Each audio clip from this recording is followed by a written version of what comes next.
श्री सद्गुरु महाराज की जय। महर्षि संत सेवी प्रवचन पीयूष से। सभी मतों में संत मत व्यापक है।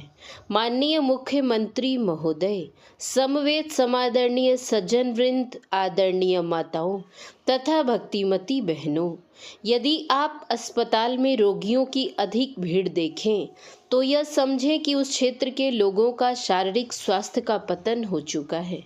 यदि आप कचहरियों में मुकदमाबाजी में अधिक भीड़ देखें तो यह समझें कि उस क्षेत्र के लोगों का नैतिक पतन हो चुका है। यदि आप सिनेमा घरों में तमाशा देखने वालों की अधिक भीड़ देखें तो यह समझें कि उस क्षेत्र के लोगों का चारित्रिक पतन हो चुका है।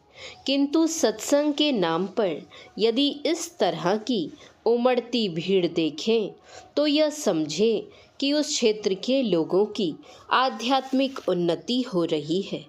तो मैं आप लोगों की आध्यात्मिक उन्नति देख करके बहुत प्रसन्न हो रहा हूँ और आप लोगों को बहुत बहुत धन्यवाद देता हूँ। हमारे गुरुदेव कहा करते थे, जहाँ आध्यात्मिकता होगी वहाँ के लोग सदाचारी होंगे, वहाँ की सामाजिक नीति अच्छी होगी, और जहाँ की सामाजिक नीति अच्छी होगी वहाँ की राजनीति बुरी हो नहीं सकती।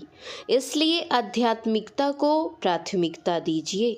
आध्यात्मिकता का सदाचार से वही संबंध है जो क्यू के साथ यू का है। जहाँ आध्यात्मिकता का अभाव होगा वहाँ सदाचारिता की कमी होगी। जहाँ सदाचारिता की कमी होगी वहाँ की सामाजिक नीति अच्छी नहीं होगी और वहाँ की राजनीति उथल पुथल रहेगी। इसलिए आध्यात्मिकता को अपनाओ। आध्यात्मिकता अर्थात अधिजोड़ आत्मिकता, आत्मा संबंधी ज्ञान प्राप्त करो।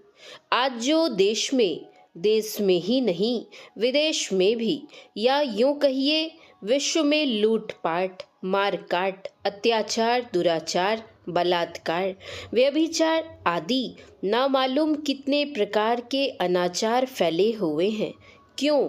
इसका मूल कारण आध्यात्मिकता की कमी है। इस संत मत सत्संग के द्वारा उस अध्यात्म ज्ञान का प्रचार प्रसार होता है जिससे विश्व का कल्याण हो। यह संस्था सत्संग संतमत के नाम से विख्यात है। संतमत किसको कहते हैं? संतों के मत को संतमत कहते हैं।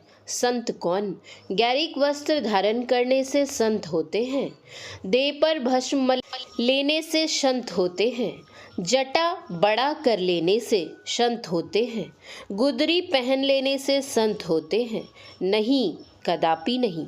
वेशभूषा से संत नहीं होते हैं, संतों के आचरण से संत होते हैं।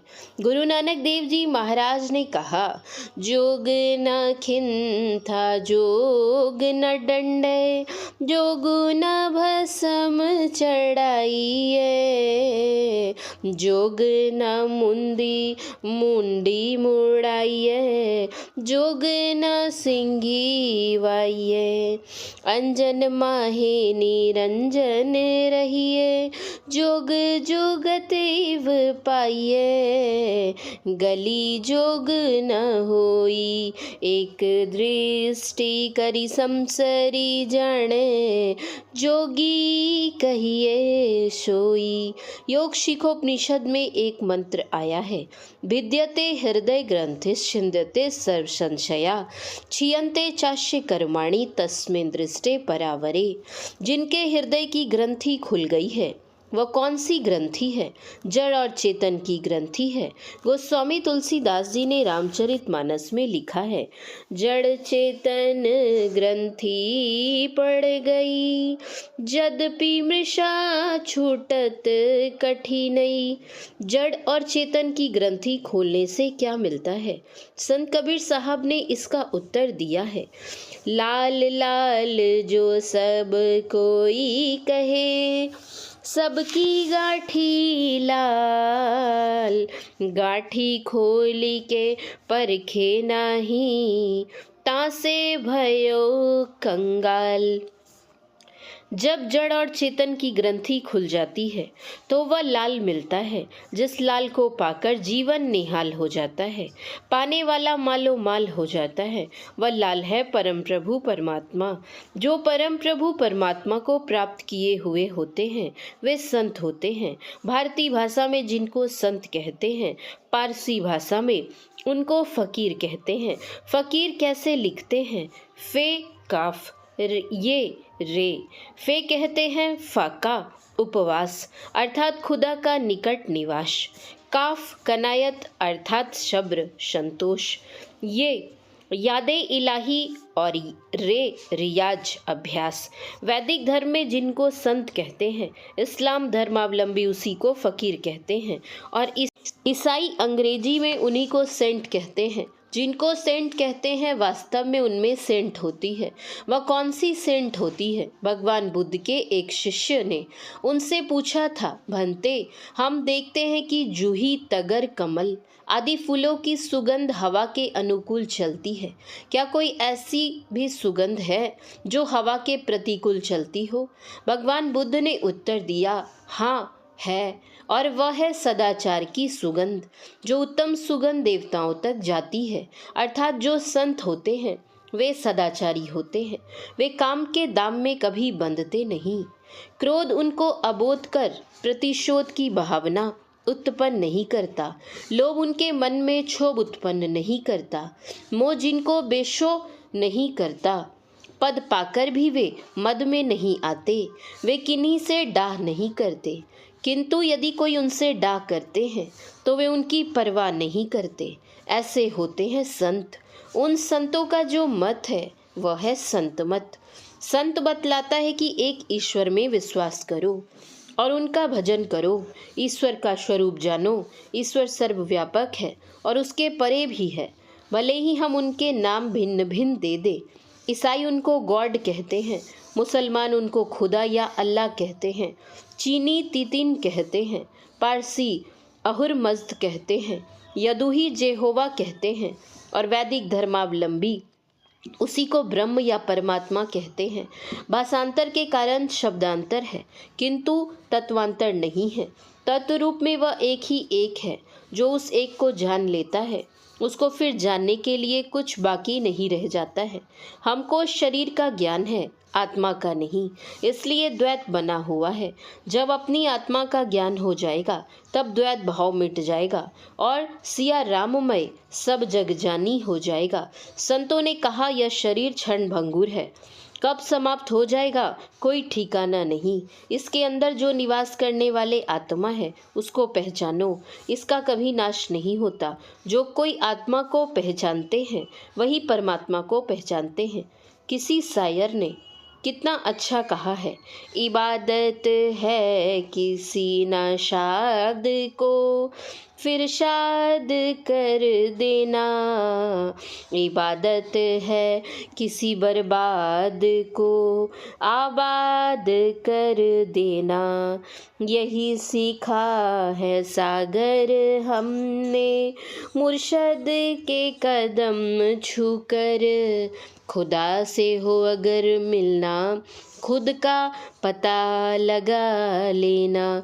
जो कोई खुदा का पता लगाएंगे उन्हीं को खुदा का पता मिलेगा।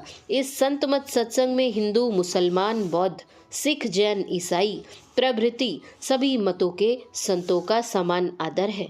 सभी मत के सज्जन इस संत मत में सम्मिलित हैं। सभी का आपस में भाईचारे का संबंध है। यह संत मत विश्व बंधुत्व का ज्ञान देता है।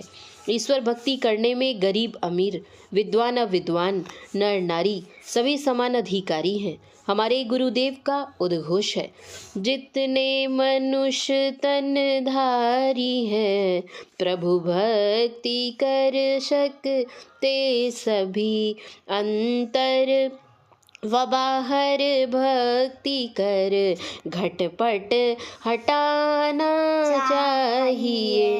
अपने अंदर स्थूल सूक्ष्मादि भेद से जितने पर्दे हैं उन पर्दों को हटाना है। कबीर साहब ने कहा था, घूंघट का पट खोल रे तो को पीव मिलेंगे। यह घूंघट क्या है? आंतरिक आवरण है, माइक आवरण है। माइक आवरण के हटने पर हमें प्रभु के दर्शन होंगे। यह माइक आवरण कैसे हटेगा, इसका क्या यत्न है, संत मत बतलाता है। इसी के लिए पूजा, ध्यान, जप, तप आदि की बात होती है। कितने लोग कहा करते हैं कि ईश्वर के पास जाने के अनेक रास्ते हैं, लेकिन यह बात यथार्थ नहीं है। ईश्वर के पास जाने का एक ही रास्ता है। जैसे देखने का रास्ता एक है आँख, सुनने का रास्ता एक है कान, गंध ग्रहण करने का रास्ता है नाक, भोजन ग्रहण करने का रास्ता एक है मुंह, मल मूत्र विसर्जन करने का भी एक एक रास्ता नियुक्त है। उसी तरह परम प्रभु परमात्मा के पास जाने और उनको पाने का रास्ता एक है, और वह बाहर में नहीं, अपने अंदर में है। बेहोशी इंसान से यह ख्याल जुदा है, जाहिर में है मोहम्मद, बातिन में खुदा है। केवल मस्जिद में खुदा नहीं है, केवल मंदिर में ईश्वर नहीं है, केवल गिरजा घर में गॉड नहीं है। वह कहाँ नहीं है, सब जगह है, किसी एक जगह बंधा हुआ नहीं है। मंदिर, मस्जिद, गिरजा सब में है, लेकिन उनमें दर्शन नहीं होंगे। वे सब तो पूजा स्थल है। परमात्म दर्शन जब कभी होंगे तो अपने अंदर होंगे। इसलिए संतगण कहते हैं, अपने अंदर में प्रवेश करो।